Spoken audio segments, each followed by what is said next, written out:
Hi, everybody. This is Adam Elenbaas from Nightlight Astrology, and you're listening to another episode of Astrologers in Profile. So the purpose of this show is to hear and share the stories of professional astrologers. I'm a storyteller. I love stories. And as a professional astrologer, I spend most of my time talking and writing about the astrological transits. Most of my colleagues do the same thing or teach classes or see clients. I feel like we rarely spend time talking about one another in our lives and what kinds of stories led us to doing astrology, or what kind of stories happen in the midst of doing astrology. So that's what the purpose of this show is all about. So I'm very glad to introduce my next guest on the series today, Dr. Jenn Zahrt. So welcome to the show, Jenn. Thank you, Adam. I'm glad to be here. Awesome. So I'm going to introduce you guys to Jenn, and then we're going to dive in and we're going to talk about Jenn's journey with astrology. Jenn is one of my favorite astrologers, favorite colleagues, and have had Jenn speak to my students a number of times and have attended Jenn's workshops myself with a great deal of interest and appreciation for her work. Jenn Zahrt, PhD, is an author, publisher, and teacher of cultural astronomy and astrology. In 2017, she was appointed as an honorary research fellow at the Sofia Center for the Study of Cosmology and Culture at the University of Wales, Trinity St. David. She researches the many forms of astrology emerging across human cultures, past and present, with a special focus on early 20th century German culture. She's the founder of Revelor Press, which we'll get to hear about later, creative director of the Sofia Center Press, which she's also going to tell us about, and the deputy editor of the peer-reviewed journal Culture and Cosmos. And she's taught and lectured domestically and internationally in places such as Canada, the United Kingdom, Germany. She's also, again, she's taught in our program with my students a bunch. She's currently sort of based out of Seattle, Washington. It's a good story there that we'll talk about. And we will bring you later in the show before we go to her website, which is at www.jennzahrt.com. So all of that being said, Jenn, I'm excited to hear and talk about your journey with astrology. We've got at least 2 decades to talk about. So where do you want to start? I know, right? Well, I'm thinking, let's start with, first of all, like set the scene. Did what kind of family did you grow up in? And how did you first get interested in astrology? I like to hear kind of the family context, because that says a lot. Like, was your family ultra religious, scholarly, blue collar? Like, what was the kind of environment in which astrology started kind of coming up in you, Okay, well, my childhood began on a military base. I was a child of a pilot, a rescue pilot, helicopter pilot, and my parents separated when I was 2, so I was always having 2 households. And if I tell you that my IC is in Gemini, that makes perfect sense. So I was always going back and forth between mom and dad, and they both moved a lot as well. So I don't really have a hometown. And there's no sort of place that I'm from. I feel like I'm at home now in the Pacific Northwest, but that is jumping forward very many years in the future. So none of my parents were into astrology at all or anything woo whatsoever.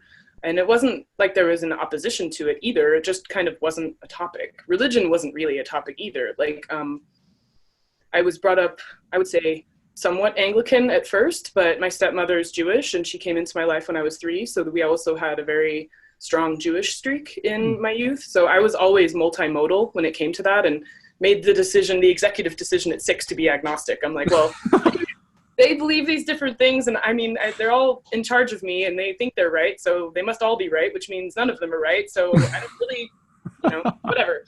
So I kind of had this agnosticism running through me. Mm-hmm. And at some point around the age of 12, we sort of stopped doing anything organized at all.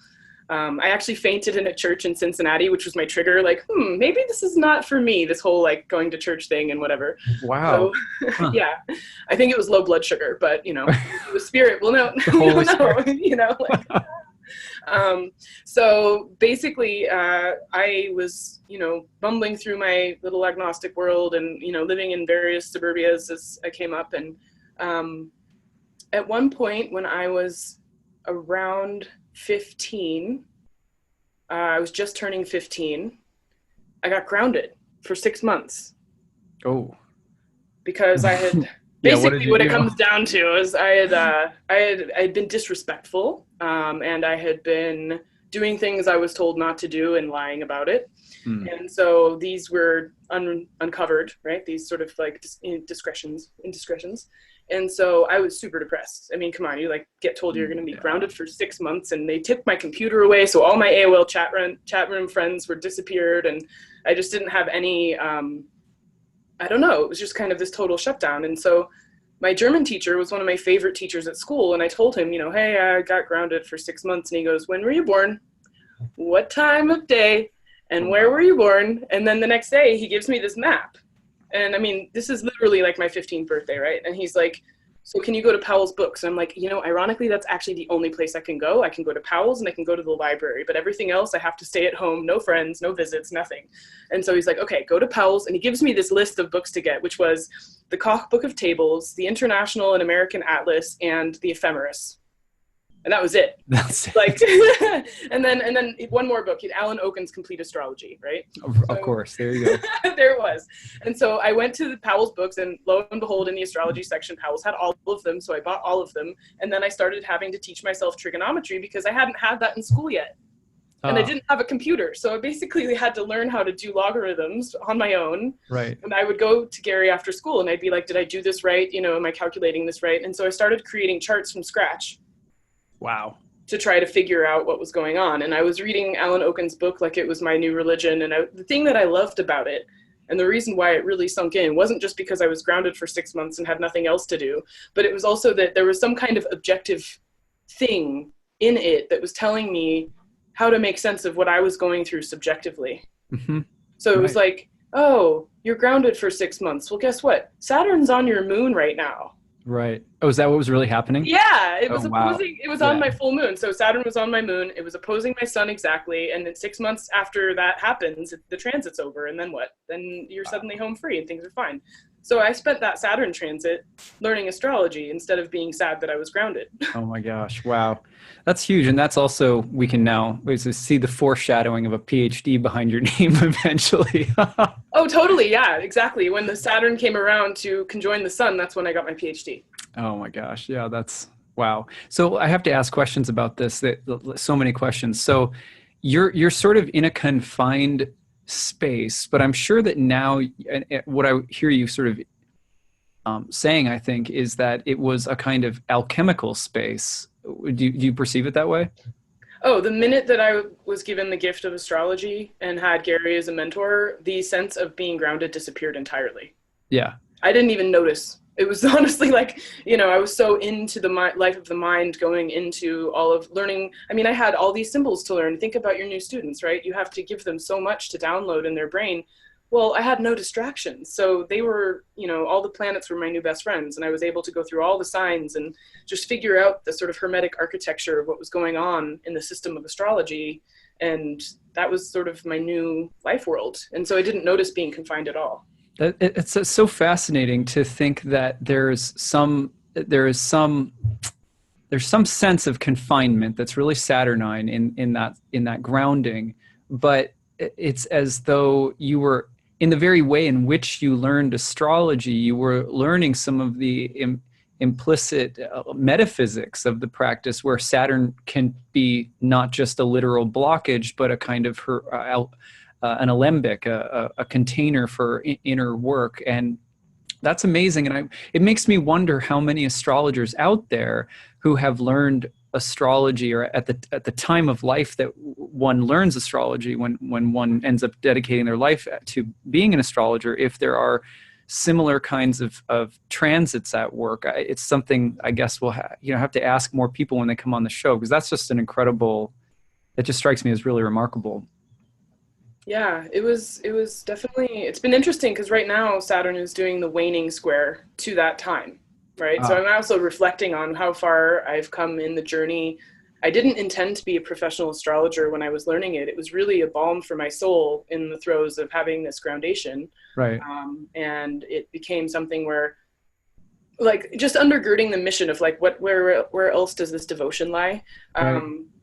The sense of relief at having this mathematical objective system explain how I was feeling. One of the things I thought to myself was, well, God never answered back, but astrology does, Right. also makes me wonder a little bit. One of my friends from New York City just wrote a book about yoga and trauma.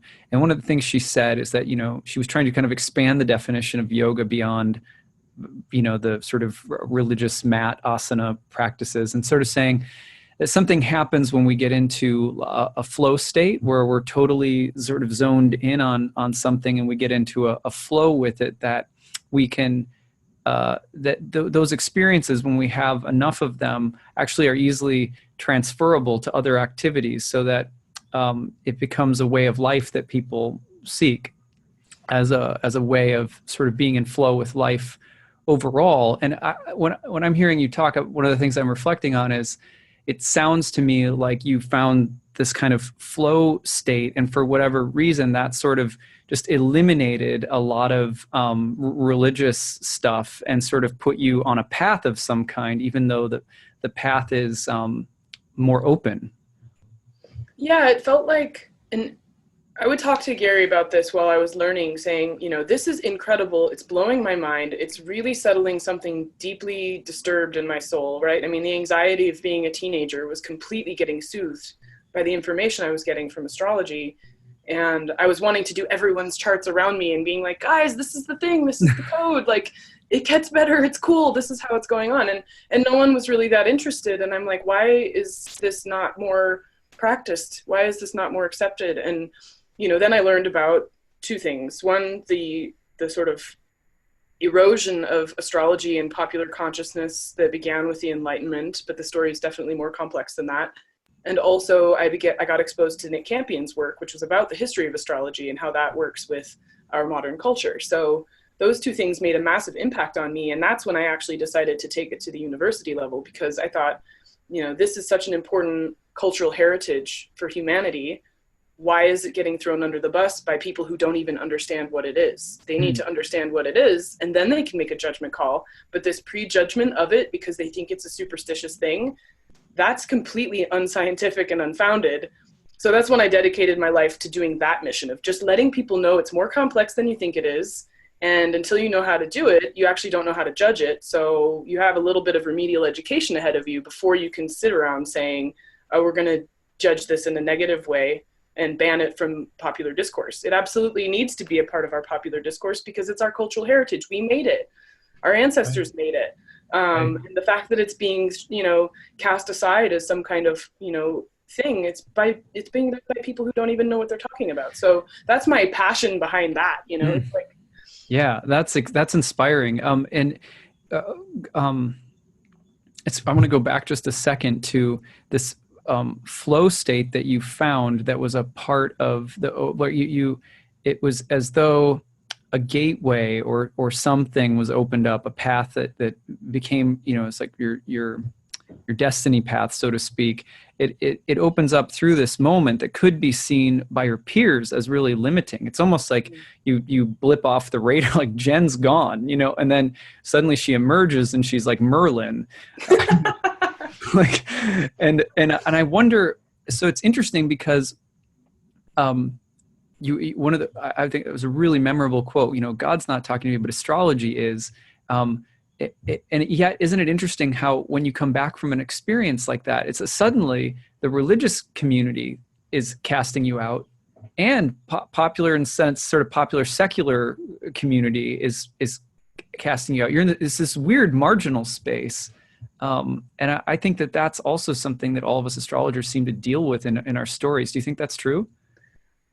Yeah, but if you also go back to how I came up, I was always the new kid. Every year in school, we moved every single year. So I was extremely comfortable being in that outsider zone because I knew what it would be like. Every year, what would happen? The kids who had no friends would try to be my friends right away. We'd form some early friendships. I'd figure out why they had no friends and slowly meet the people that I really wanted to be friends with because we actually had things in common. And by the end of the year, I'd finally meet the people that I would have friendships with, and then we'd move.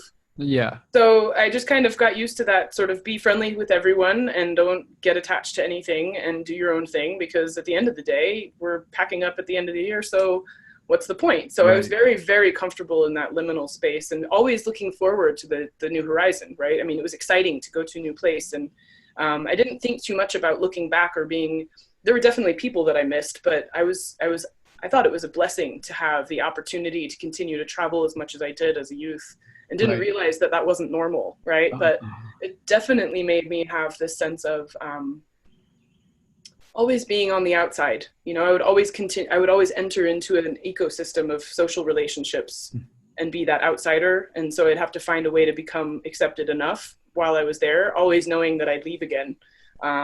So I think when it came to occupying a status of being an astrologer, it's already how I grew up. So it didn't really change that my marginal, feeling. Yeah. That's interesting. So so you would say that at that time when you got grounded and you sort of came out of the grounding period and you had sort of immersed yourself into astrology, would you say that it changed, even though you were already living in this way of moving a lot and having to adapt socially a lot, would you say it made it any easier or any more difficult? Well, here's the irony. I got grounded, and then two days later, over the loudspeaker in school, there was an announcement of applying for a full ride scholarship to go to Germany for a year. And I put every ounce of my prayer life and passion into that. I mean, if I had a prayer life at all, it was every day meditating, like, I will go to Germany and I will do it on the government's dime, because if my parents aren't paying for it, they can't say no. So I just like put all of my effort into that. I mean, because I actually went home, and right after that, 2 days after being grounded, I'm like, so Mom, I'm going to apply for this full ride scholarship to go to Germany. And she's like, how can I support you? Because she was like, get this kid out of my house for a year. Right, like she wanted some relief from having a teen in the house, which, can be stressful. So you have that to look forward to in a couple of years, Adam. Yeah, right. So I was very grateful for her support on that. But so, when it came time to be ungrounded, I actually left the country for a year. Wow. I did get the scholarship and I went to Germany for a year. So, which would end up becoming the site where you would do your PhD. Is that right? No, it's the site in terms of the academic field, but I did my PhD. That's right. Sorry, that's what I meant. Yeah. And I think what was happening at that time, I think I had Pluto on my midheaven while I was in Germany during that time. Wow. It was coming up to that point. So it was definitely looking at this like foreshadowing. This is what's going on, so you're right where you need to be. In case that doesn't make sense to people listening, Jenn did her PhD in Germany. Is that right, Jenn? No, I did it in Berkeley. No. Okay, it was in Berkeley, but it was centered on German culture. There we go. Okay. Yes. Yeah. Sorry. So the minute I came out of being grounded, it still wasn't very social at that point, I think, because I was still so immersed in getting all of the astrology in there. So then I left and I knew I had gotten the German scholarship. So I just left the country for a year and lived in this tiny town in Germany that no one in the US knows about, called Colditz, Germany. But when I go to England, I was actually spending time with some British astrologers at the AA conference this year. And I was like, yeah, I was in Colditz. And everybody freaked out and they're like, you lived in Colditz? Oh my gosh. Because it used to be a POW camp for British soldiers. Oh, wow. So there's like busloads and busloads of English people who come to visit and see it. So it's kind of like this, like there's a movie made out of the town and a board game and a famous book and all these things. Yeah. So it was kind of wild because if I tell people in America I was in Colditz, Germany, people barely bat an eye, like, what? What's that? It's interesting. I don't know if I see the patterns as you do in things, and all astrologers are like that. We and people who study astrology as well, we see the patterns. But it's interesting that you were grounded, and it led you to a place in the world that used to be a prison. Yeah.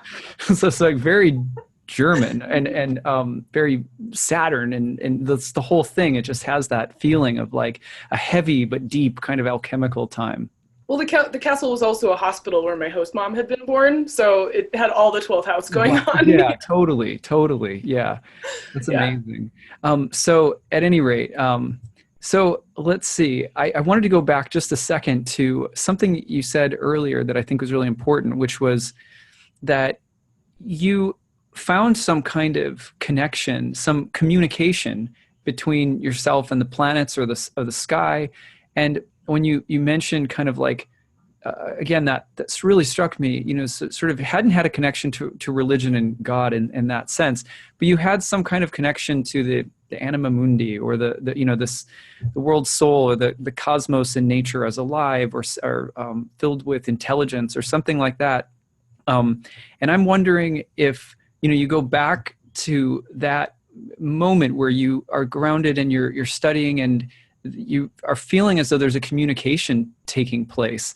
And I'm just wondering if you could characterize that a little bit more, just talk about how that came in, because I think that's also a really specific part about how astrologers and students of astrology come to astrology, is that they feel that there's some kind of connection to the sky, some living communion to the planets or whatever. So maybe you could talk about that a little bit more.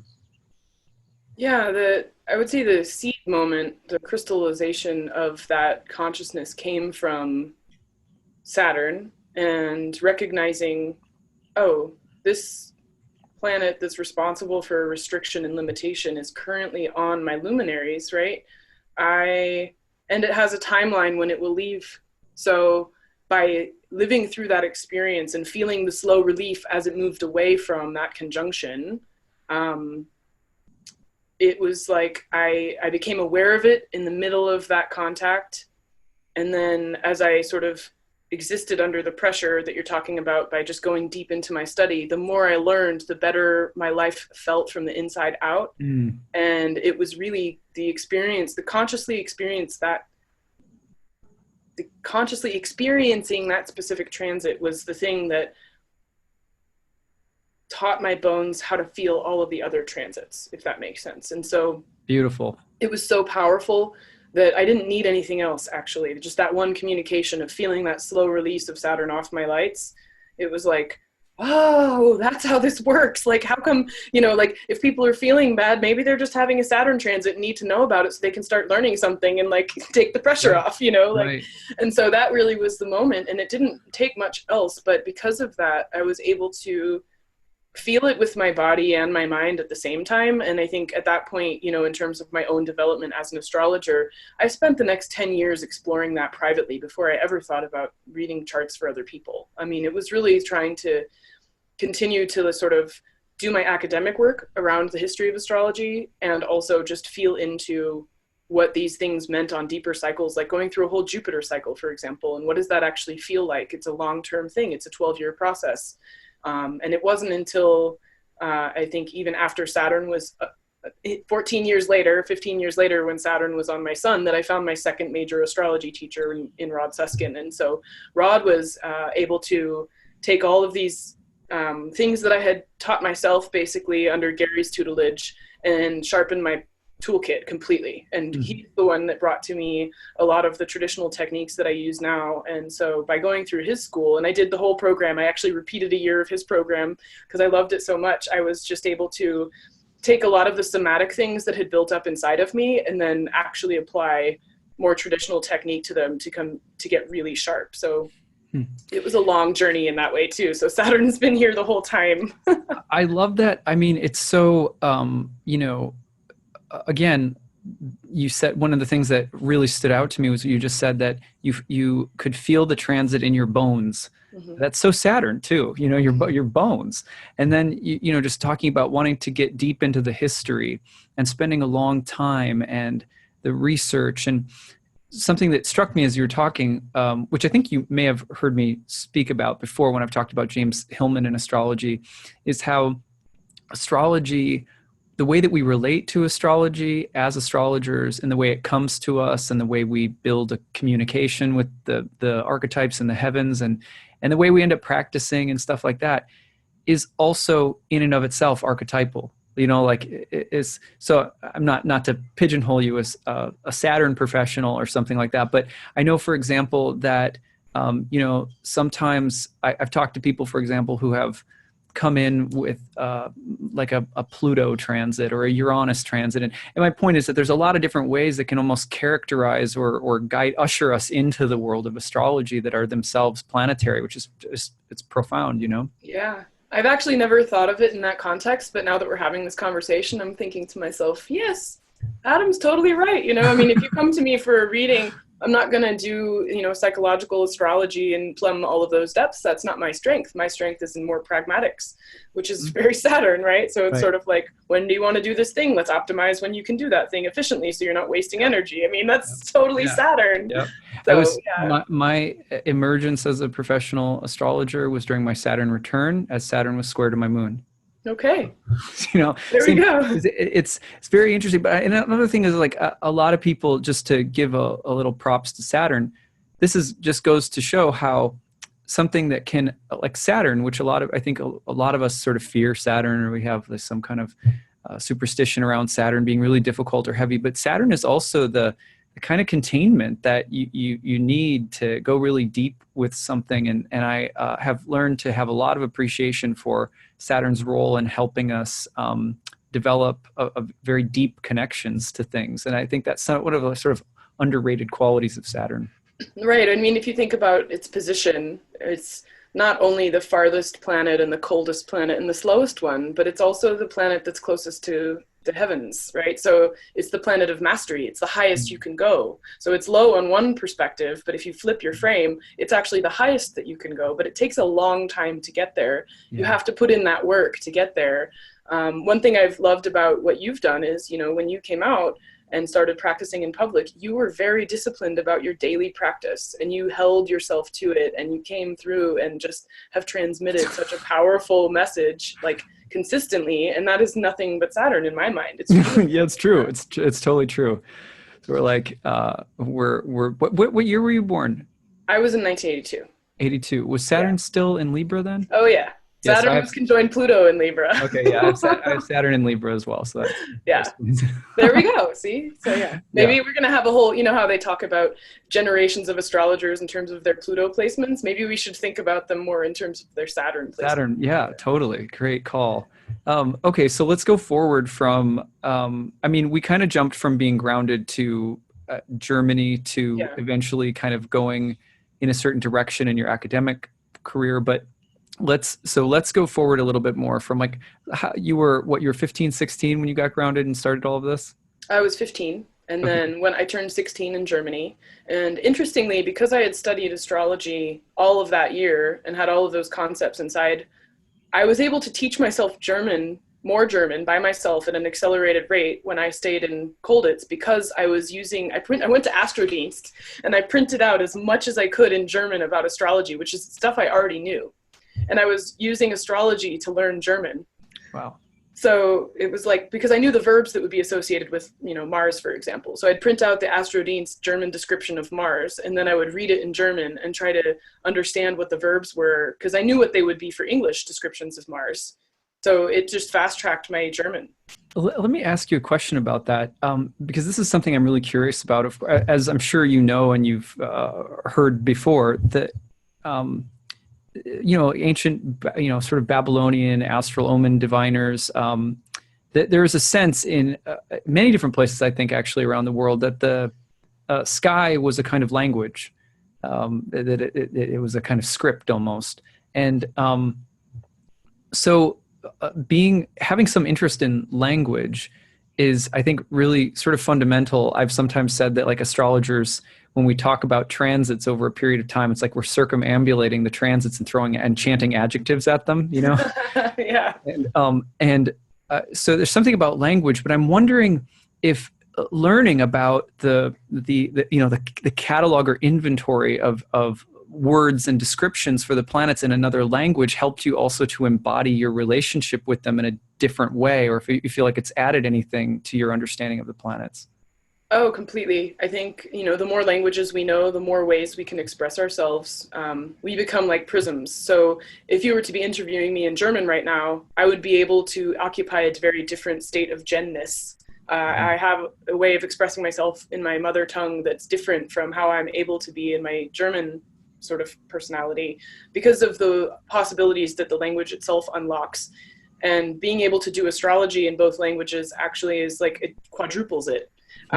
In a way. And astrology, even inside its own system, I like to always remind people, we have one word for it, which is astrology, which is a noun, but actually it's multiple different practices. So if you're doing Babylonian omen divination, it's very different than doing Arabic era medieval astrology, which is very different than doing Renaissance astrology or horary astrology or mundane astrology. So we have all these dialects of astrology, and I just like to be very careful, because I love language so much. In order to understand the function that these other astrologies play, we do have to think about them in the plural and honor them as separate streams of tradition, and not try to smush into one sort of package of like, astrology is this. And but anytime people say astrology is this, I'm like, what kind of astrology is that? Right. In the same way of saying, are you speaking Swahili or Portuguese? It's not the same, Right. That is such a great point. I've heard you say that actually many times before. I think it's one of my favorite things that you say almost always when you teach at Nightlight. You've said that just about every time, I think. And it's really stuck with me. One of the things that I go back to just, in my own kind of inner life with astrology is, why, because I'm so interested in Hellenistic astrology, traditional forms of astrology or whatever, what was it that appealed to me in going back to the, kind of old stuff? Is it just that I have a Saturn ruling my 10th house or what, and I'm like, well, the one thing that really appealed to me was that when I came into astrology, it was a bit like the crazy bar in the first Star Wars movie. Like there's like just crazy creatures everywhere and crazy music playing. And it kind of felt like that. Like it felt like a lot of like individual practitioners that had like their own thing going on. And it was more like I had to pick a personality rather than feeling like I was a part of like a holistic tradition. Mm-hmm. And I think that's part of what drew me to, ancient forms of astrology. Is I can be like, this is part of a more unified language that we all share together. But I think what you're saying is also really true, because we can easily just start worshiping at the altar of the past and be like, well, it's all just one thing. And then try to, I don't know what the right word is, sort of homogenize it. Is that the right word, Jen? That feels right. Yeah. Yeah. So I somewhere, but anyway, so just to offer some reflection on what you were just saying. Yeah, I think, if you're looking at, like, I would never want to reduce it or homogenize it into sort of saying this is the capital T tradition. What's interesting to me is every single human culture, including if we look at the long tail of the development of the West, has had a relationship to the sky that they've put into some form of astrology. So Nick Campion talks about it in two major ways. It's chaotic astrology or cosmic astrology. The Western tradition that we practice is based in a cosmic astrology, but even inside of that, there are multiple world cultures that have engaged with it. So you've got Hellenistic Greece, you've got Arabic era, sort of Middle Ages, you've also got the Renaissance. What I like about this distinction that each of them provides is what they were looking at shows us what they were interested in. Mm-hmm. And so you can turn it back around and say, I'm using astrology as the window to understand what this culture cared about better. Right. And why would you want to smush that? That's not smushable. Right.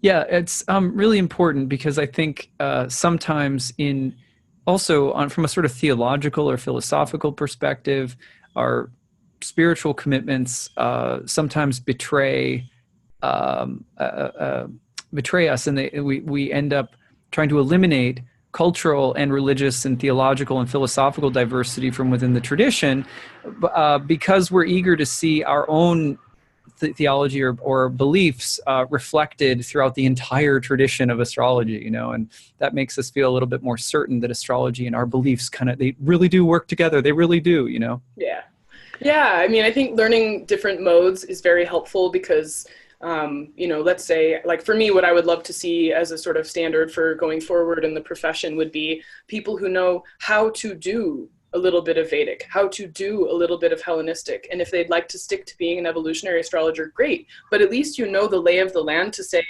I've done this, I know how to do that, I know how to do that. And for my purposes, this is what I like to practice. Right. But to just do the first thing you're ever taught and say that's astrology, to me, that's not being a responsible professional. Right.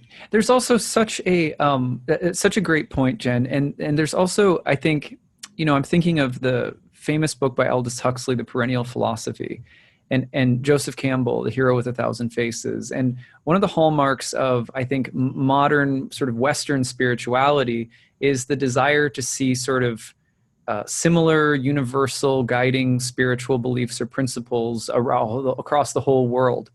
But having read just about everything, the big works of Joseph Campbell, and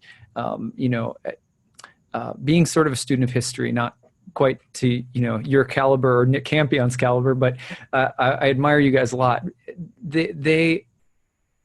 Joseph Campbell, for as much as he saw the similar archetypes or the perennial philosophy, or like Huxley, there's also a lot of work that has to be done to gain those insights. And sometimes what I get frustrated with is that there's when we don't do the work to understand diversity, in a sense, I don't think we really deserve to come to the conclusions of grand unity. You know what I mean? Because those conclusions are insights, I think, that are born of the heart and soul and relationship, not some trying to create some kind of intellectual abstraction from among, not trying to boil anything down, Right. Yeah. I think a lot of awesome things get lost in that. And I like that you said relationship. I'm working with a few people spiritually right now where, we're really on this thread of animism and relationality to things. And that's where my heart is going and has been for a while. And now I'm getting language for it and words. But, just understanding that I actually have always had at the root a relational component. And, even when you began this talk, it's about story, right? I mean, we are storytelling creatures, and astrology is the ultimate storytelling technology that can absorb all potential human story, whether it's fixed stars or comets or, more cosmic based, permutations of time that we get from secondary progressions, right? So these are all little tiny ways in which we can build story, and it's endless. And that's also why I think when we get involved with it, we never let it go, because we're not done yet. There's no end to it. Yeah, there's no end. Yeah, that's so well said. Okay, so I'm trying to like bring us back to our timeline a little bit. So let's go to you come back from Germany. What happens next? You go to school. So I actually repeated a year of high school. How Saturn is that? Oh, wow. Yeah, I came back and I couldn't speak English. So I lost my ability to speak English properly. I came back and couldn't speak pronouns, or, I couldn't talk about putting something on the table because on wasn't coming out of my brain. And, my German teacher had translated my horoscope my transcript, sorry. So I took 10 classes a semester in Germany. And when he put that into my report card for the American system, the principal sat me down and said, you just need to take 3 sections of PE and you can graduate a year and a half early from high school. 3. So just go and play a bunch of dodgeball. But I had it in my mind that I would graduate from high school never taking 1 PE class. And they said, no, sir, that's not going to work for me. I'm doing the IB program, the International Baccalaureate program, which is a 2-year program. So I'm going to repeat a year of high school, and I'm going to do this entire really hardcore academic thing because that's what I had my heart set on. So he's like, you can get out of jail free. And I'm like, look, if I did that right now, first of all, I can't speak English. So I'm going to take the SATs and I'm going to fail, and I'm not going to get into a good school. And then I'm going to be that young person who's in college doing what, like who wants to hang out with a 17-year-old? So I actually demoted myself and entered the junior class. So I had all new classmates, and I repeated a year of high school. Oh my gosh, that's brilliant. That's just brilliant. And it's so, again, I have to say, it's so Saturn. Like I'm going to do a demotion for the purpose of a very exalted, lofty goal that I have that is so amazing, Yeah. So I did the IB program. And because my German was off the charts, I didn't need to do German. So I tested out of that for the IB program right away. And I ended up having this beautiful time as a senior painting for 3 hours at a stretch during the middle of the school day. Like I would go to the art session and then spend my lunch hour there, spend my German hour there. And every once in a while I'd check back in with Gary, like, all right, are we cool? And he's like, yeah, you're cool. So I just got, because he didn't want me in class either. I was like blowing everybody out of the water. And so it was better for them not to have me around, speaking. So I just painted my little heart out. And that is a whole different story that's not related to astrology. But anyway, so I graduated from school with that diploma, got to NYU, which is where I went to college at New York University. I went to the Gallatin School of Individualized Study precisely because it's a school where you could design your own major, and I wanted to incorporate astrology into everything that I was doing. Right, yeah. That's amazing. That's so innovative. Well, I wanted to Trojan horse it. And the weird thing was, the minute that I got to NYU, they said they had this whole spiel at orientation about how you can do anything you want. And I said, well, I want to do, I want to incorporate astrology into my work. And they're like, well, you can't do that. And I was like, okay, watch me. So I found one of the history of science professors, and they said, I want to design an independent study called The Demise of Astrology. And I want to look at Ptolemy up through Kepler. And so I had like 90 books. I was a freshman at NYU. I had like 90 books checked out from the library. Oh, precocious and ambitious. I love it. And like I wrote this 15-page paper about why I wasn't able to study astrology at Gallatin. And like it was super fun because I was like, yeah, watch. I'm sure some of the professors had to have really liked you. Oh yeah, no, it was super great. I mean, it was sort of a procedural thing of like, well, astrology's not academic enough, and I'm like, okay, let's make it academic enough. Yeah, how do we make it academic enough? Okay, gotcha. So it was a bureaucratic thing. Okay. It was a bureaucratic thing completely, but I mean, that's also one of the ultimate goals that I have. By the time I die, I want that bureaucratic attitude to change because it needs to change. Good. Yeah, that's great. So I have a question about that because you mentioned that as a part of your passion for why you do astrology, why you ended up kind of going in this direction and sort of advocating for more public discourse about astrology. I know that I really like your line of argumentation about astrology where you were saying that this is a cultural heritage. Our ancestors came up with this. So we need to know about it. Mm-hmm. But I'm assuming as an astrologer and as someone who's had your life so deeply affected by astrology, that you believe that it could serve some greater good culturally as well? Or is that not quite the angle that you feel like you're taking? I think there's two sides to this concern. One is fighting blind bureaucratic prejudice or blind academic prejudice. People who are judging something without knowing what they're judging. And that's true for many esoteric subjects, not just astrology. That's a worthy cause in and of itself. Correct, because for a field of knowledge to claim that they're making whatever quote unquote scientific claims about something and that's quote unquote not scientific, how do they know? Who's taught them what they know about what they're judging? Right. Probably no one who's done it. So that to me is a massive problem. And that was actually Elsbeth Ebertein's problem, and I've been working intimately with her on translating her work. She is a very famous astrologer from early 20th century Germany who basically spent most of her publishing career saying exactly what I'm telling you now, and that's a problem she had then, 100 years ago. So we're not coming along very far on this problem, and that's another thing. It's like, how do we actually do work that will change how this is being seen in terms of who decides what legitimate knowledge is? Right. So that's one side. Yeah. I have to ask it just a small, absolutely woo-woo question. Yeah. In seeing all of this, like I'm sure that someone at some point has been like, so do you think like maybe you're Elizabeth version 2.0? What do you? That just hinges upon whether I believe in reincarnation, and right now the jury's out. The jury's okay. I will say. I'm just messing with you. No, I know, but her ascendant is on my Jupiter, which in certain systems, in the whole sign system, is in my 10th house. Okay. And we have the same nodes, as far as I remember, but I'm not sure. So take that to your Evo astrologer. Yep, for sure. But also in zodiacal releasing terms, she and I had a really nice cresting wave together. So we surfed that wave. Oh, together. very cool. Very cool. That was super fun to watch happen too. So, I mean, it goes back to that thing where if you know what to look for and you're watching those patterns unfold and you feel the feelings of going through it, it's like, oh yeah, this is a cool wave. I don't want this wave to end. And then it ends and you're like, oh, what wave am I on now? Oh, wow. Right. We use various systems to see like it's like stacking testimony into, oh, this is the wave I want to be on. Okay. But the other side of the coin though, to go back to your question about sort of the public. So I'm going to make a little bit of a diversion, but we're going to come back to the center. So the diversion is this. A lot of people, when they start learning about astrology, get into some of the technical rules, whatever system is more technical than newspaper horoscopes. And then they flip and they say, newspaper horoscopes aren't real astrology.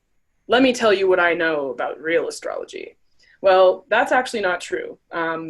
They exist, so they're real. So what's the function of these newspaper horoscopes or these daily horoscopes, which don't necessarily take someone's private astrological data into consideration, and they're consumed by the masses, they're written for the masses. And so my line of thinking about this is that in my experience of astrology, I do believe astrology is a sentient being in its own way. So each culture has interacted with this sentience in their fashion and responded to it with their own input to get different mathematics, to come up with different cycles that they're paying attention to. But whatever's at the root of it is sentient. And as modern culture came up, and as mass culture came up, astrology had to find a way to defend its inner sanctum. And so it spat out mass astrology for the masses as a way of repelling people who were not able to withstand the power and the responsibility that comes with knowing how to do technical astrology, because it is quite powerful and it is a vocation. It's not something that I would ever expect every single human being to do.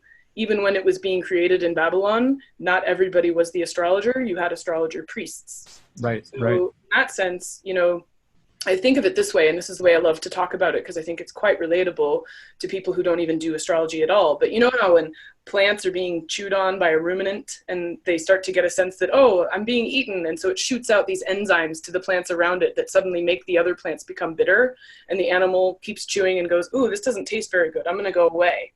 That's what mass astrology is. That's what Christopher Renstrom's calling it, trash astrology or pop astrology. But this type of astrology, which I now am doing, I've become a syndicated horoscope columnist for Tarot.com, and you do daily horoscopes as well. It's like, this is a participation in a certain kind of part of astrology where we're sending something out. Most people will not identify with it or say, well, that horoscope was mostly right, but actually it's not quite right, so this doesn't work. And it's like, by all means, go shopping at the mall. But someone is going to read that and go, oh my gosh, I need to know more. I need to get inside this. And that's the way we get them inside that clarion call. Like, come on, we have a big party going on over here. You definitely want to be in on this. And yes, this is sort of stage one, but, you know, come on in. And so it does that dual function of calling people in, providing some measure of help for the masses, you know, whether it's just a general advice column, who doesn't need good advice, right? And then, you know, it might repel the people that really aren't suited for coming into the fold. And that's fine. Let them be. It doesn't matter. You know, we don't need to evangelize. That's a really, really brilliant way of putting it. I've never heard it put that way. But of course, to draw a parallel between plant life and the sort of organism's sentience of astrology and of plant life and astrology similarly makes a lot of sense to me, because when I relate to this guy, I really think of it as a kind of ecosystem. And I see the uses in relationships to ecosystems and the diversity of approaches to having a relationship with an ecosystem very similar to the different ways that people approach and relate to the sky.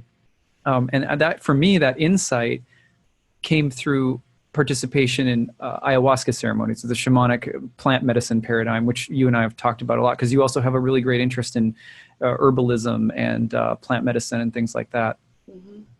I'm going to close my window because I think there's a lawnmower outside. So I want to make sure that this doesn't pick up. Hold on. Sure.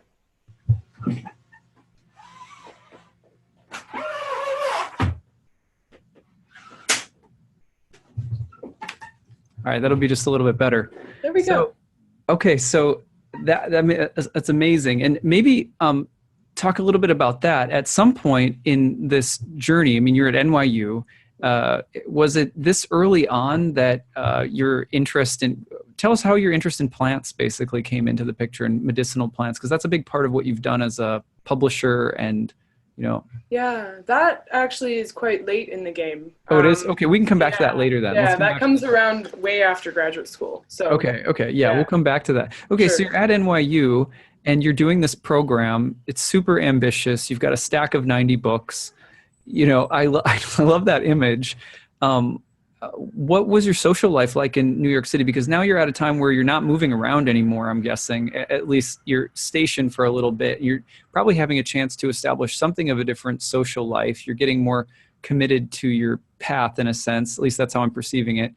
Tell me, were you starting to make like astro buddies at this point, or? No. Actually, not at all. I did not participate in anything astrological that I can think of in New York. It was I kept it very close to my chest. My roommates knew about it, but for the most part, I was not necessarily fully out. My classmates knew because I would talk about it in class as often as I could, but it never occurred to me to look up any groups or organizations at all. It was still very much just like my thing. And I ended up, after 9/11, so I started my freshman year at NYU, and then 9/11 happened 2 weeks later. So right after that, yeah. Welcome to New York City. Wow. Exactly. I immediately started volunteering for the student government, and I became their operations coordinator and basically the party planner. So I was making parties for all of the people in my school, and there was this desire, because we had individualized majors. We had no sense of who our common student body was because none of us had to take the same classes ever. So I made a goal of trying to create an event that would get as many students in the building at one time as possible. And we succeeded in getting 25% of the school in the building at the same time, which led to me winning an award actually for that, which is kind of cool. But they had never had that many students in the student body in one place. And so that was kind of my social thing, was just trying to figure out how do you get these people that are interested in totally different things to socialize. And so that became, it didn't really relate necessarily to astrology, but now that you're asking about it in this context, I can kind of see, like, in terms of our community, we're all interested in so many different things. And yet this is the one thing that does bring us together almost impulsively in these yearly cycles, whether it's, NORWAC every single year or UAC every 4 to 6 years. It's like we have this drive to, like, get together. And then when we do, it's so interdisciplinary. We have, flutists who are world famous astrologers. We've got, people who run races who also do astrology. And so we have this whole entire amazing life world. And I love that about our community as well, is that so many different walks of life can still also be astrologers and come together and cross-pollinate ideas.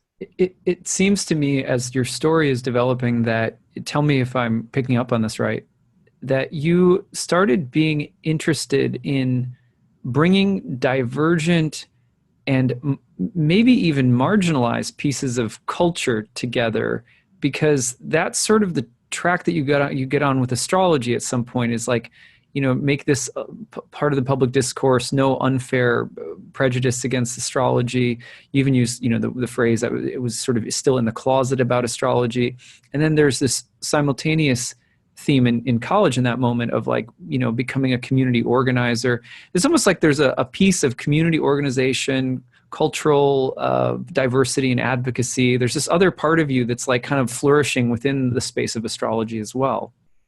Yeah, that feels right. Okay, cool. I was just like, it's really neat to see that. I'm of course, I know, is it okay if I share your sun sign? Yeah. Okay, so I know you're a Libra, so I can't, and you said you're full moon, so that everyone knows now that you have an Aries moon. But the balance between the advocacy and then the intelligence and just all of that, it's so well expressed in that full moon. There's an attempt to bring a lot of different things together at once.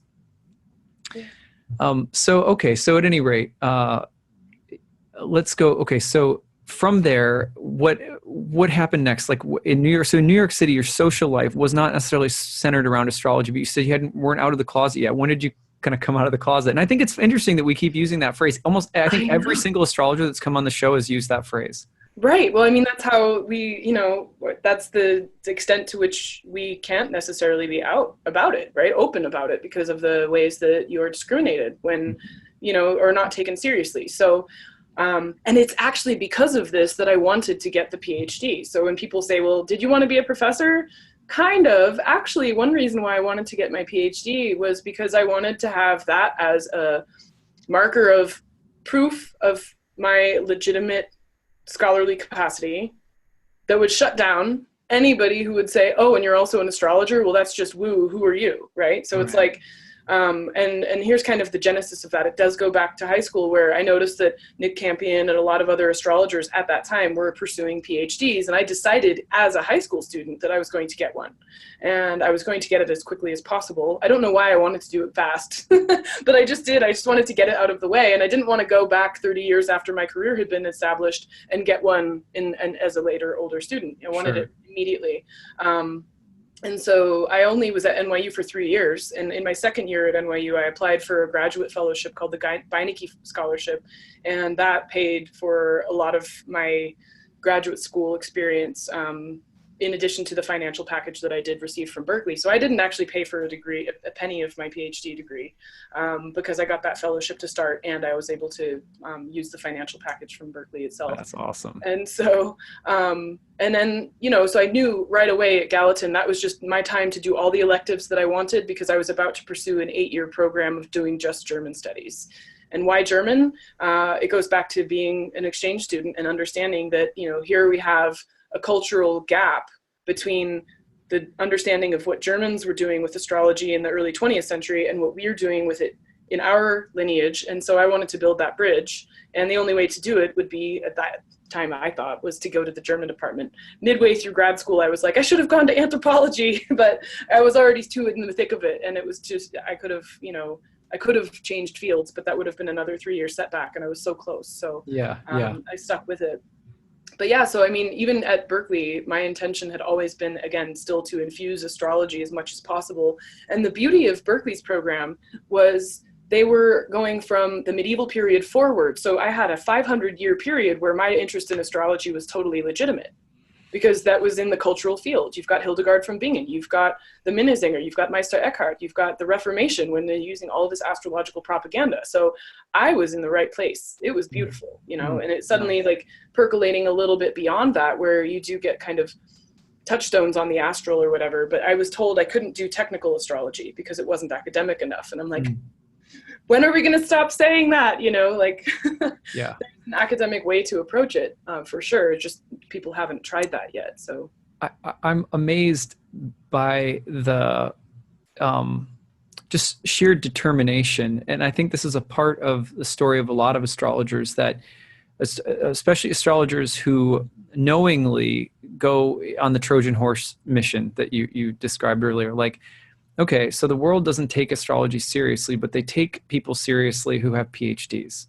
Not that that's your only reason for getting a PhD, of course, but just that's a part of the reasoning. So if I have a PhD, and if I prove I show that I kind of earn my stripes in the institutional sense as a researcher, as a critical thinker, as a, then I have done my due diligence I've sort of played their game. And then what I have to say can be entered into a larger discourse community.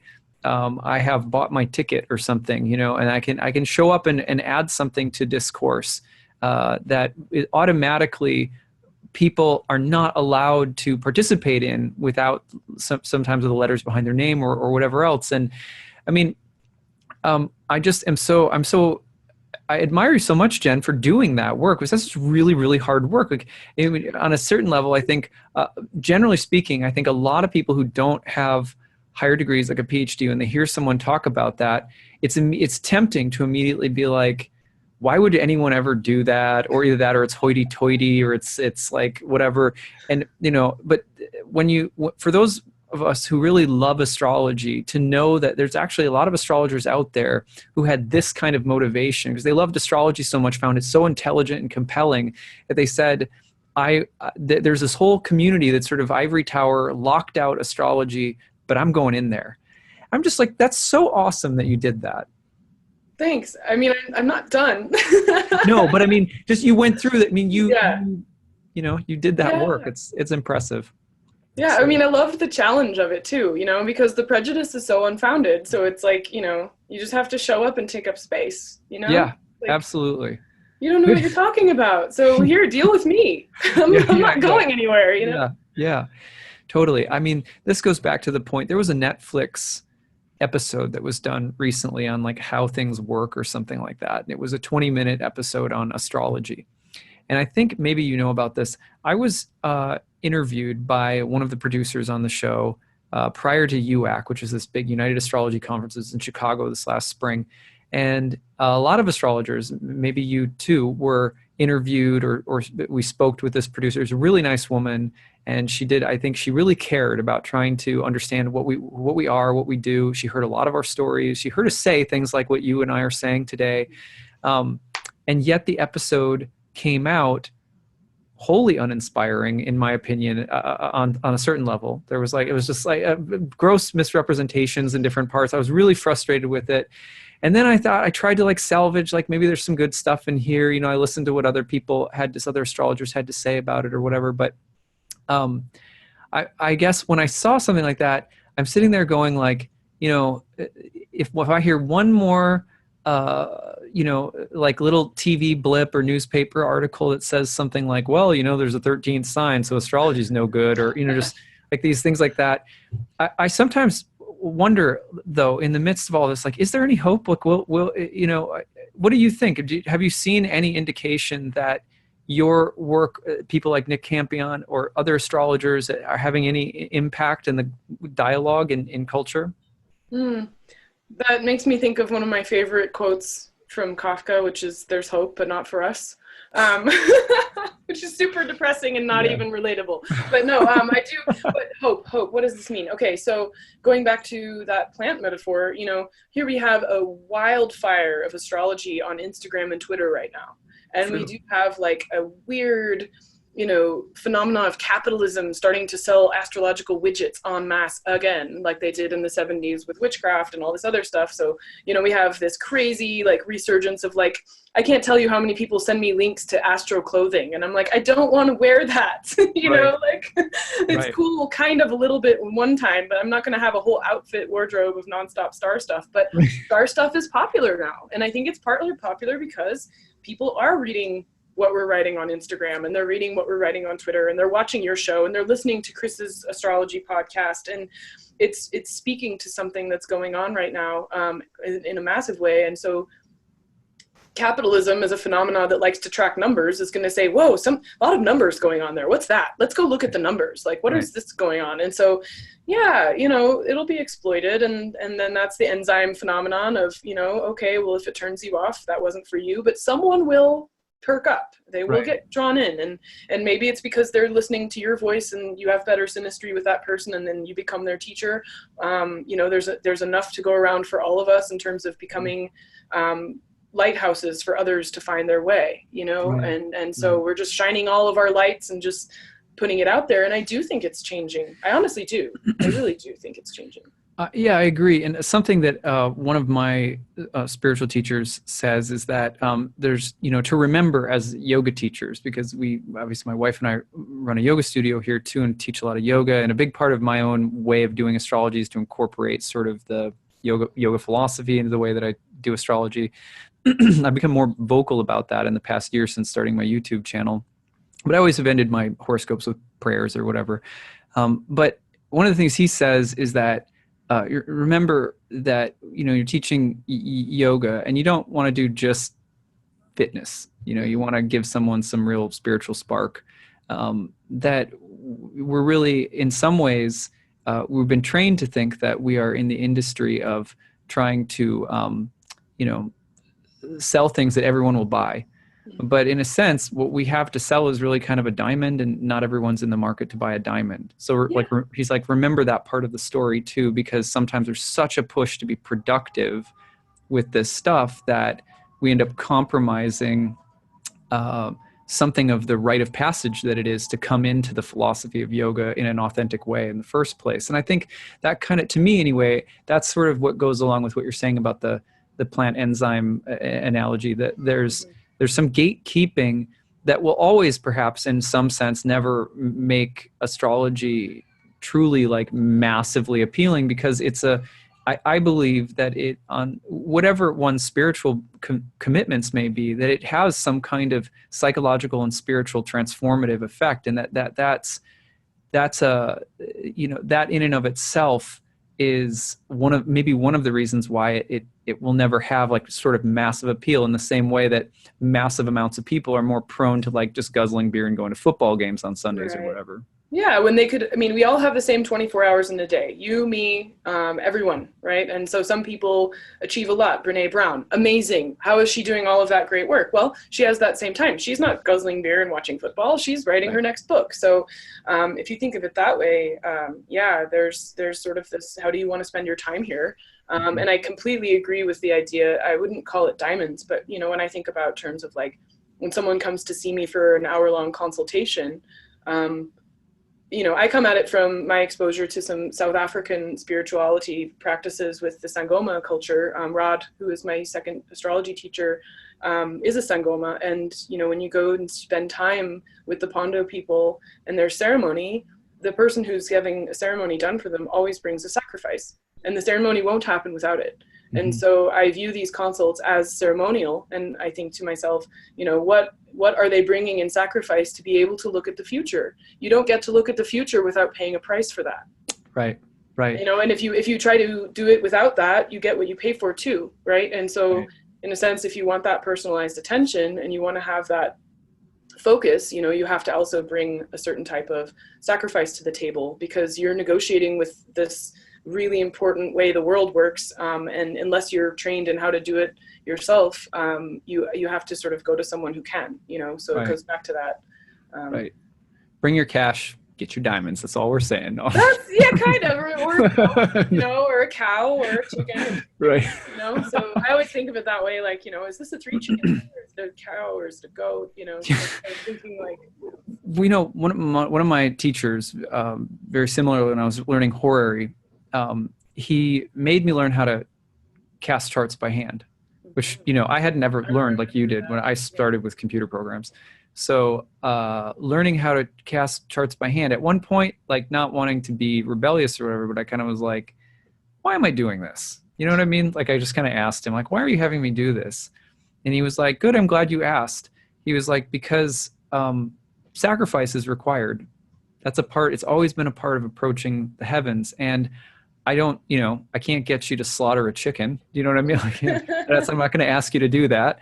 But I can ask you to bleed a little bit at the desk with your ephemeris. And, so I think that that's a really good way of thinking about it too, is that there's, in some ways, Netflix isn't set up to ask their viewers for the kind of sacrifice that it may involve to take on the full, like, I don't know, some kind of full exposure to astrology. And I take what a lot of, I think, people said about this episode, which I can't even remember the name of, but it was on How It Works or something. And the good thing is that, again, there was enough of some little pieces that were true in there, just like there are in sort of more mass appealing pieces of astrology, that no doubt some more people out there probably got interested in astrology, and those who already said weren't changed anyway. You know what I mean? Yeah. So that was a good point that kind of helped me with that. But all right, let's go back to your timeline for a second. Okay. So we're going forward from college, and I can't remember if you sort of told us when your coming out moment happened. Okay, so it happened in a few stages, right? In graduate school, I began Berkeley in 2004. I had my qualifying exam in 2007. The history of science professor, John Heilbronn, who was on my committee, also had a bit of a professional axe to grind with my department. So the moment of rebellion was during my qualifying exam. He could ask any question he wanted. So he printed out a horoscope of a Danish prince and asked me to read it. Oh, wow. So I had to do astrology in my qualifying exam, and that was because he could do whatever he wanted. He was about to retire, and so he was like, I don't care. Like, I'm emeritus, like, whatever. Like, here, just read this horoscope and tell me what you see. Right. And so I did the work, and the other 4 professors were sort of like, what's going on here? And he was like, do you want to do astrology in your exam? And I'm like, yeah. And so he did. He like brought the horoscope, and I had to describe it and everything. And then I ended up telling Enid, who was the president of Kepler at that time as well. She's been the president a number of times. So back then she was the president. And so I sent this little note to her, and she put it in the newsletter. And then Nick Campion got in touch with me, and he's like, you're doing astrology at Berkeley? And so this was kind of like a dream come true. Like, oh my gosh, my intellectual hero is contacting me. And it turns out 3 years later, in 2010, in the middle of my PhD thesis, he was going to be in San Diego. So I just got in my car. I said, I don't care what's happening. I'm going to San Diego. Like, nothing can stop me. And I went and spent the weekend with him, and he and Bernadette Brady and Darylyn Gunsberg were on what they used to call the road show. This was when they would do these weekend workshops about medieval astrology and try to get people to come to the Sofia Center in Wales. And so I fell in love. I was 100% over the moon with what they were showing me. And I said, I know I'm at Berkeley now, but I do want to get involved with you somehow. Is there something that I can do? And by the end of the weekend, Nick and I had talked about publishing, and that's how I became involved with Culture and Cosmos. And that was the beginning of my coming out, because I was able to have an academic justification, sort of working with Nick and his own path paving through the channels of the British academic system. I was actually now being given a chance to sort of have a more official basis for my own academic interest in astrology. And so I started volunteering for Culture and Cosmos, and then I became an editor on it. And then I started working with Sofia Center Press. And then, just 2 years ago, I also became a part owner of it. So it's like been this slow percolation of working more and more closely with them. Yeah, it was around 2010, while I was still in the middle of my PhD thesis, writing about astrology in German culture at that time, that I made the decision to get an MA in Nick's program after I finished my PhD. So the whole delayed education goes on. It took me 4 years to get the MA from Nick's program. Wow, that's amazing. That is so much school. I know. I imagine like your brain just being like at some point, just like blowing up. I'm kidding. I want to ask a quick question, which is two things. Maybe you could tell people a little bit more about who Nick Campion is, because people may not be familiar with him, and what makes him unique, how he became a mentor, I think is an important part of your story. And so maybe a little bit more about who he is, and then the Sofia Center Press. Tell us a little bit more about what that is, so that people can have some context for those things. Okay. So when I was 14, 15, or just getting into astrology back when Gary was teaching me, he put Nick's book, The Great Year, in my hands. And that was a meditation on, astrology throughout history and thinking in terms of history.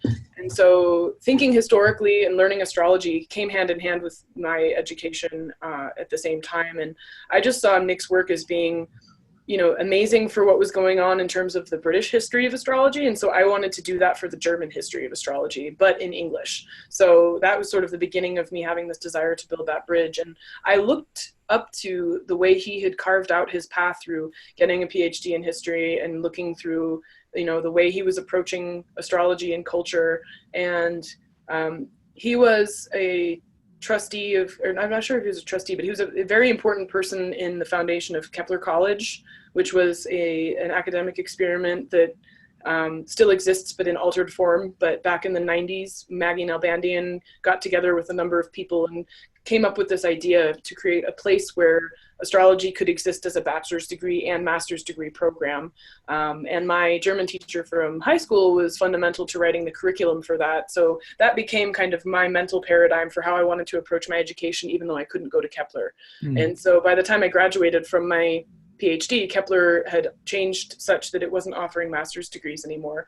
And so Nick also learned from the things that went wrong at Kepler and approached an academic program. He got together with a few other English scholars, and they found a way to take the spirit of the inquiry and fashion a British approach to it in the British academic system. I don't mean British approach, like it's just an academic approach, but it was happening to be founded in England.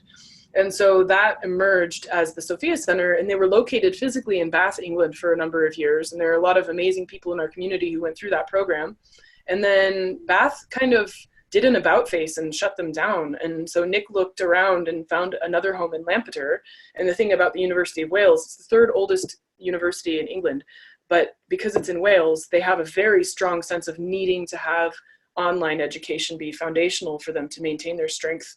The Lampeter is a tiny town of maybe 2,000 people, less even, and it swells when students are there, but at its heart, it's not a destination. So in order for them to maintain their strong academic focus, they have invested all of their money into creating these really robust online education programs. So Sofia basically went virtual, and that's how I was able to approach it. While I was still at Berkeley, I was I did a sort of crossover for a year, and then once I got my PhD, I burnt out and took a year off. So it wasn't nonstop in that way, but it was because it was online that it's been able to exist and continue to attract students from around the world. And they have a summer school that happens every single year, where everybody who does join in from around the world can actually be physically present and do things like see certain astronomical sites or things of that nature, and do some inquiry on, you know, astrological history together. So it's just providing a kind of in-person experience, even though the program is fully virtual. And so Nick has been steering that path through all of these academic challenges. And so I just watch him and how he's navigating all of the prejudice that goes on, and really trying to pay attention to how he's been able to be successful over there. And it's quite cool to work closely with him on that. So, and just so that, because I'm not even sure I know the answer to this, but Nick began as someone who was personally sort of moved by astrology as well. It wasn't academic at first, and then became kind of a more of a practitioner's interest in astrology. He kind of began as a practitioner and then went the sort of Trojan horse route as well, correct? Correct, yeah. So he was writing daily horoscopes. I forget which publication, but it was quite large. And so, yeah, he began as a syndicated horoscope columnist. And then, and what's interesting too, also for the profession, which I find also as part of a role model for me, I didn't start seeing clients until after I had completed Rod's school.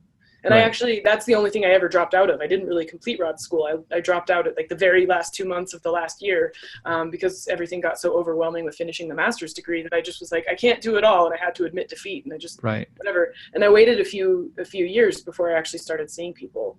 And so to bring it back to Nick, you know, he started doing his daily horoscopes in 1984 and stopped seeing clients in 1984. Yeah. And in our community, he's one of the most, you know, he's a pillar of the community, and he's considered a professional astrologer, although I think he's distancing himself from taking on that label in certain circles. But he hasn't seen clients since 1984. That's something I was going to ask you about. I'm really curious about this because I've gotten a lot of students coming through the program asking some basic questions about their astrological education. So as someone who's seen these things that you've seen, I'm curious how you would field some of these questions that I regularly get. So maybe I'll go through a few of them with you. Sure. So one is, there is a sense that like you, that, you know, maybe I won't be taken seriously unless I go through rigorous higher education, trying to kind of building some kind of bridge with astrology. And so I'm always like, I answer it differently at different times. It's never just one answer. But would you say, you know, that because a lot of the times it seems as though when people go into the academic track with astrology, that they often become more involved in the academic world of astrology. That becomes their specialty or something like that. So I sometimes tell people, you know, you could go down the academic path, but you may become more interested in academic level astrology and not so much being a practitioner of astrology.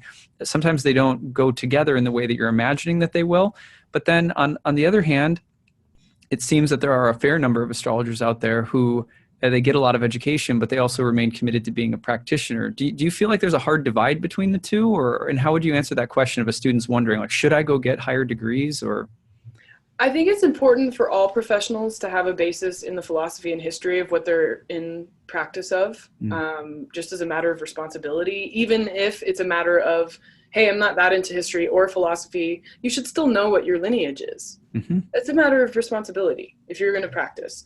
Do you need to become the world's expert in it? No. But do you need to know where to look if you do have to be asked a question about where you're coming from? Yes, right? So, but they're two different things. And I don't know if there's a hard line between them, but knowing how to do something and knowing about something are two different things. Right. So the somatic knowledge of knowing how to sit in a consultation session and how to navigate that space and co-create with your client and spirit and everything that goes into that moment in time is a very non-academic thing. You can study it academically, but it's not the same kind of work.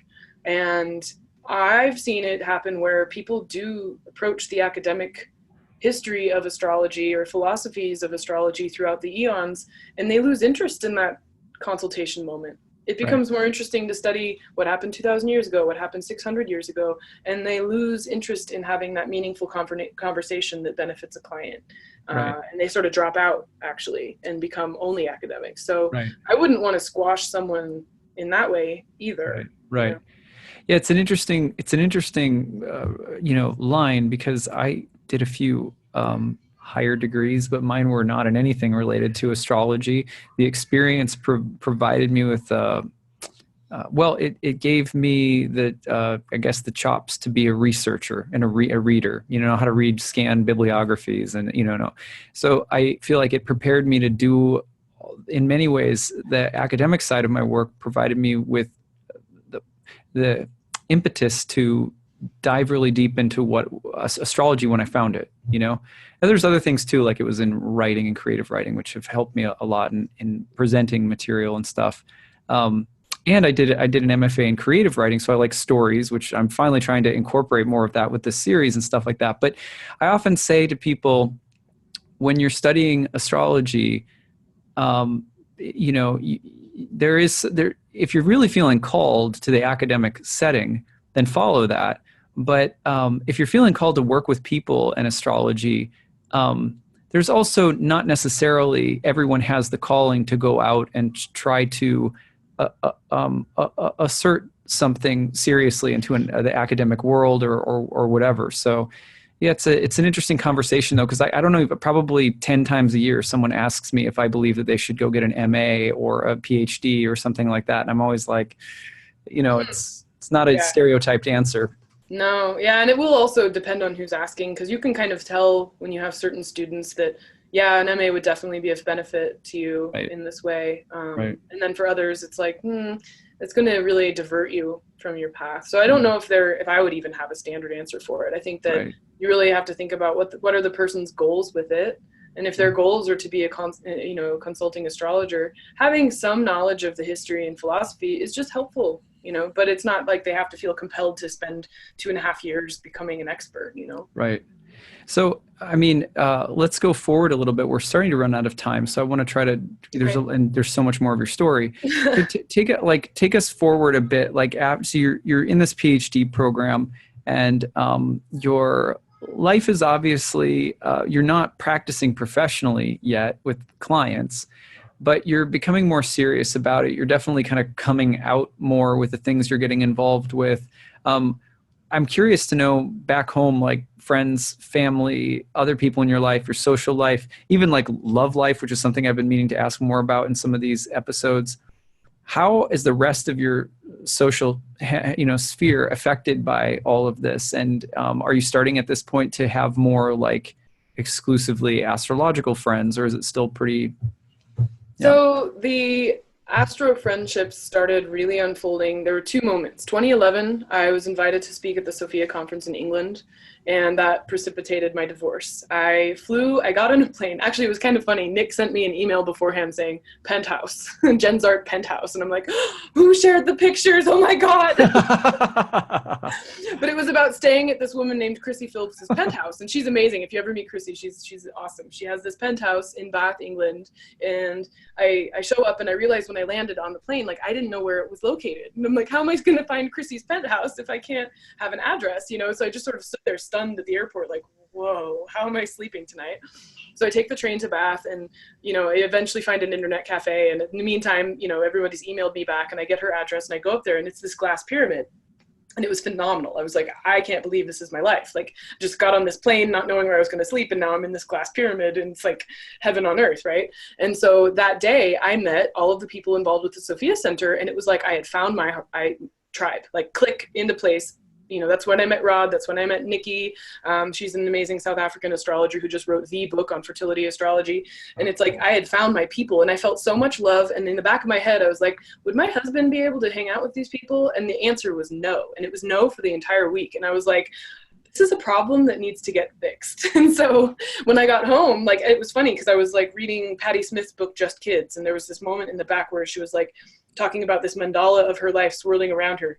natal charts, right? So, I mean, she doesn't think of it in that context, but I'm looking at that going, uh-huh. And so I got off the plane and I was like, we got to get divorced. So, like I have to go. I'm like, I'm back on my saddle. I've know the people I need to work with and hang out with and be with. And so here we go. And then the next year I went to UAC in 2012 in New Orleans. And so there I was sitting in a bikini by the pool and listening to Alan Oken speak Portuguese with Nuno about astrology, and I could understand like 70% of his conversation. And so I just thought about, like, here I am at 14 or 15 reading Alan Oken's Complete Astrology, like he's, sort of the world's expert on astrology for me. While grounded. And now I'm like in a bikini in New Orleans poolside listening to him talk in Portuguese to someone. And part of my diversion tactic in grad school had been to learn Portuguese before I graduated, because I could take their intensive language programs for free. And I was needing to do another amazing, really intensive. Just need to procrastinate a little bit. So yeah, I'm like listening to Alan Oken speak Portuguese and talk about astrology, and I'm just like, what the hell is this? How is this my life? This is like stranger than fiction, Incredible. And so meeting everyone at UAC, that was my first conference. I'd never been to a conference before, but because I had these multi-decade relationships with Enid and Gary, and even at that point, a multi-year connection to Nick and the Sofia program, I had like a lot of deep roots. And so suddenly people were like, who's this Jenn person? She's coming out of nowhere, and yet she's kind of already embedded in some way. But I was embedded within the older generation. I wasn't knowing anyone of my own age. So that was the first time I had met people kind of my own age who I could commune with. And I narrowly missed meeting Austin there, but I knew that he lived in the Bay Area. So when UAC ended, I went to one of his post-UAC astrology get-togethers and ended up meeting everybody, and that became my new social circle until I moved out of California. I have to see. I see it again. I'm like, there's Saturn. You're grounded. The whole thing. Germany, the prison, all these very interesting Saturn themes. Long periods of time, education, and you came in through the older people. Yeah. Saturn again. Yeah. That's amazing. And so that's really such a interesting trajectory. And I'm just going back and I'm like, God, if your parents would have known what gift they were giving you by grounding you, you know what I mean? They might have. My mom knows. She knows. Yeah. So how were your parents throughout all of this? I think they always knew I was weird. So it was just another string of weirdnesses, like I liked dressing funny, I dressed funny in as a youth. I think you dress well. Let's say that. Oh, well, you didn't see me as a kid though. Oh, okay. 'Cause I was gonna say I always like you. You're a really fun dresser, and I remember in New York City hanging out at when Jeffrey Cornelius was in town and stuff, and I think you were wearing some really cool boots, or I don't know. Anyway. Thanks. Yeah. No, I like to keep my. I have Aquarius rising. Ooh. So I always like to wear the fun stuff. But I was experimenting with that, and it wasn't actually. So I wore a lot of black in high school. One would probably use the label goth, and my host mom in Germany did my laundry for the first time and strung it out all on the line. The whole backyard could turn into like the drying line. And people started to come over asking who had died. I had never seen my wardrobe laid out like that. And I looked out and I was like, oh my God. Well, there's William Lilly's description of Saturn. In disposition, he will be clad in black. Yeah, for sure. So there it was. And I realized, the town only had 5,000 people. So I was like, ooh, I should probably start blending in a little more so I can actually learn German and talk to people. Like if I do the whole broody teen thing here, I'm not going to learn any German. So I actually started wearing jeans for the first time in 3 years. Like I hadn't worn blue jeans at all. And then when I got back from Germany and wore blue jeans to high school, everyone talked. And I'm like, you guys wear these every day. Just because I wear them doesn't mean Anyway, so back to the parents. So they always knew I had a kind of like different style. I was always doing random stuff. And so the astrology thing, I think they just kind of thought it was a phase. Mm-hmm. I don't think they realized it was going to become everything. I'm not sure I realized it was going to become everything for that matter. I've tried many times to quit it, doing my Brokeback Mountain moment with astrology, but it just doesn't, it doesn't work, Yeah. Well, say more about that. That's really interesting. You've tried to quit it. What is that about? That sounds really interesting.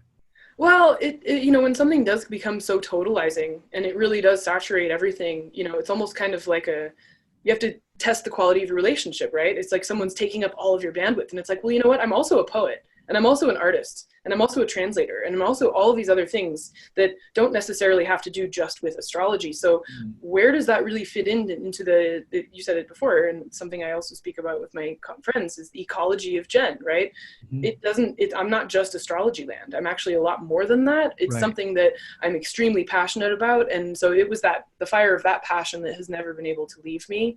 I know that's part of the work I'm here to do, but it's not the only thing. And so I've tried to honor the other elements of art making and poetry making and writing and just various other pursuits. I also like to make jewelry. So, I mean, there's many other ways in which sometimes astrology can eclipse the potential that we have, the creative potential and other facets of being. So I am so glad you said that. One of the things that I talk to my students about in every program is I say, there is a tendency in astrology nowadays to use the sort of personal possessives of my Venus, my Mars, my Saturn, and it's fine. It's fine. It's just run of the mill nomenclature or whatever. But we should be very careful with this as well, I think, because I feel like astrology, like plants, like plant medicine, the paradigm that I learned about in the Amazon was that there's a certain sense in which those who work with the plants all the time go through a level of plant possession. It's like the plant sort of becomes symbiotic. It entrains itself to you. It lives in you. It sort of finds its home in you. And the planets can be like that too. And I find that having some respectful, kind of domain for oneself and one's multiple interests, that one of the ways that I've found to really help myself create those boundaries between me and different parts of me and astrology is by not always using the personal possessives like my Saturn, my Mars. Now I refer to them much more generally because that helps reinforce the idea that I have a relationship with these symbols. Yeah, I like that. And I love that you brought it back down to like the very careful ways we express ourselves in language. Yeah. Yeah. I mean, I don't want to be militant about it because it's just, sometimes it's just easy to say like, well, that's where my Mars is, blah, blah, blah. But I hear people so frequently on social media interacting with my posts being like just 3 paragraphs of my Mars, my T-square, my blah, blah, blah, blah, blah. And I'm just like, don't be afraid to kind of also like take a vacation from being identified with the stars. That's all I'm saying. The map is not the territory. Yeah. It's one of my favorite quotes. I actually had duct taped that in my dorm room freshman year of college. And also, people will ask me like, so where's the moon, or when's the moon full, or what's going on with stuff right now? And I'm kind of like, I don't know. Yeah.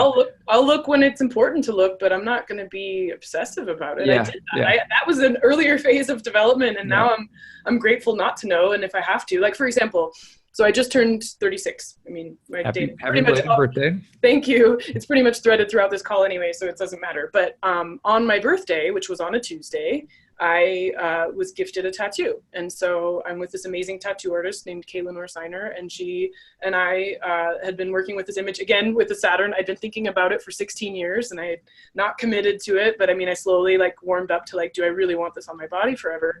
And I made the decision that yes, I do. And so she drew it in her style, which was an amazing fusion of her plus, her art plus my vision. And so the day comes and I'm thinking to myself, should I check the planetary hours? And I'm like, no, I'm not going to check the planetary hours. I'm just going to see like when she's ready, because there's a certain time of day when she tends to tattoo people who would come through the house. And so I waited, and then she sort of said, okay, I'm going to be ready at this time. And I'm like, okay, cool. And so I got myself ready mentally and everything. And we sat down in the ritual tattoo space and did the work. And then I listened to a song or an album by Ruby called Saltpeter, which was an album that I was like belting out on my trip out here. Nice. And so it was just a beautiful moment. And when I checked the planetary hours, it was like a solar hour and then a Venus hour. And I'm like, okay, that's interesting. It was a Tuesday, so it's ruled by Mars, and tattoos are all about pricking skin and needles and things like that. And so then I thought, okay, Sun, Venus, what's that about? And then on the plane last night, I just checked again and looked at the ambient transits, and Mars was rising in Aquarius, which I have Aquarius rising. So it's like Mars in Aquarius is coming up over the horizon where we are during the time that she's sticking me with these needles. And I'm just beautiful. Like, I couldn't have elected a better moment. But I mean, it was really not even about ever looking. I looked after the fact, and it just so happens that we were doing it, you know? Right. Just for people who don't know, and I'm not even sure I know, the word that you use, the phrase ambient transits. Tell me what that means. I just use the word ambient to talk about the current state of, like, right now, the planets I love are that. in certain places. I've never heard someone put it that way, but I love it. And I'm trying to I feel like it was the first time I think I ever ran across that word was in Ptolemy. Doesn't Ptolemy use that somewhere? I think they do refer to the ambient, just Yeah. the sort of environment. Such a great word. And it's like one of my favorite Pandora stations too. So. I know, right? Anyway. Vibes. So, okay. So we need to, let's wrap it up. Coming forward through to today, what are you doing now? What are you passionate about? Where did this journey take you since 2010? What have you been, since UAC and everything in 2012? What have you been doing, and how can I tell people about, where to find more about your work and cool stuff like that? So the super quick answer is that after Kepler College experienced its challenges as an academic program, and watching certain administrative challenges take place at the Sofia Center, and all of the sort of very precarious ways in which one administrator or a series of administrators can shut down a lifetime of work of my colleagues and friends, I realized that the way to change the tide in a bureaucratic fashion for determining what astrology is or what's legitimate knowledge about it is to publish academic studies that are citable about astrology and its history and culture and philosophy, for librarians to have a very hard problem cataloging this material, because if it has a new set of call numbers and it takes up place on the shelf, if you're fighting fire with fire, the way that people determine what's legitimate knowledge is the footnote. What are your sources? Right. So in that sense, now, if I thought about, like, what do I want to have happen before I die, assuming I live to be 92, I have, 60 years basically to publish my little heart out, along with you and everyone else who's going to be studying the history and culture of what we do, and create citable work in an academic format that gives librarians a problem, so that when other administrators or professors say, well, what do you have to base this on, we point to that section of the library. But this is a massive, massive goal. This is a multi-decade goal. So, like, going back to Saturn, I know that, I can't do it alone, and it's going to take a very long time. So that's what I do with the Sofia Center Press. The Sofia Center Press was founded in 2009 as a spin-out program of the Sofia Center at the University of Wales. And so we are focused on publishing academic histories of astrology, archaeoastronomy, cosmology and culture, and everything that has to do with that field. And in addition to that, so going back to being a multidimensional person, I founded Revelor Press to explore other types of alternative knowledge that excite me, whether it's philosophy, deranged coloring books, plant magic, you name it. So I sort of galvanize my other interests in that field and work together with a team of people, and we all just kind of get creative together. And I think that ties more into what we spoke of earlier with Gallatin, and just getting all of these diverse interests together and giving them a platform to play, and just kind of create a play space, right? And it's called Revelor, so revel in lore, this idea that we're playing with our storytelling capacity, whether it's visual storytelling through that kind of coloring book mentality where the person actually has to engage with it with their own coloring instruments, or whether it's about exploring plant magic in all of its facets, or whether it's about, looking at different ways of thinking about philosophy. I'm working closely with Jeremy Johnson, who I think you have worked with at Reality Sandwich. And so, oh yeah, Jeremy's great. I love it. Yeah. So, I mean, in a way, so it's like, I also do have to have, like, my academic goals with astrology have to have an academic format, and that's the Sofia Center Press mode. And then I have this other playful side that comes out through Revelor Press. And together, that's just sort of what I'm doing. Also in the service of, and we didn't touch on this here, and it's probably too late to begin, but in a way, like, we do tell stories, and the one way that we keep our stories alive is by publishing them and printing them and leaving them for others. And the only way we know about our tradition and lineage in astrology is that someone did write something down. And so, this transmission is super, super important. And so I see myself as the guardian of these types of transmissions, and really sort of helping all of us become immortal through the stories we're telling each other, and creating better stories together. Oh, amen, sister. I'm with you. I feel it's so important because it's one of the things that's often missing, for example, in conversations about ancient astrology is like, well, exactly how did consults go? What were they like? What kind of lives did they live? And there's a lot of speculation about that, whereas there's a lot of talk about theory. And I feel like the same way that I want future generations, in 100 years in this digital age where everything can be kept, to have some sense not only of astrology as a craft or a technical practice, but as a story and a cultural story, like you're saying as well. So this was a perfect meeting of the minds and spirits, and interviewing you today for sure. Thank you, Adam. It's always a joy to talk with you. And I just love the synergies too, in terms of our relationships to plants and story and astrology and spirituality. It's just such a joy to be your colleague. Oh, thanks. So wait a sec though. Let's talk about your website. Before we go, you have to tell people how can they book a reading? What are you up to, and how can people interact with you and what you're doing a little bit more outside of the press work that you're doing? Okay. So I have a very hard to spell last name. So I've created my website. It's jennzahrt.com, but if you mix the A and H, you won't get there. So it's also celestialspark.com. And it's my little digital lily pad. I have some blog posts there, and that is where you can book a consultation with me. I travel a lot. I'm constantly moving around the world and working in Sofia Center Press, usually every summer. I'm going to South Africa next year. I'm going to be working with a book artist in Colfax, Washington this winter. So basically, the best way to book a consult with me is to go to my website where my calendar is live and updated, and you just find a time that works for you and you can go there. And I give consults on a number of levels. I love to do locational astrology because it puts you in the world and you can see exactly where on earth you'll go and what you need to do.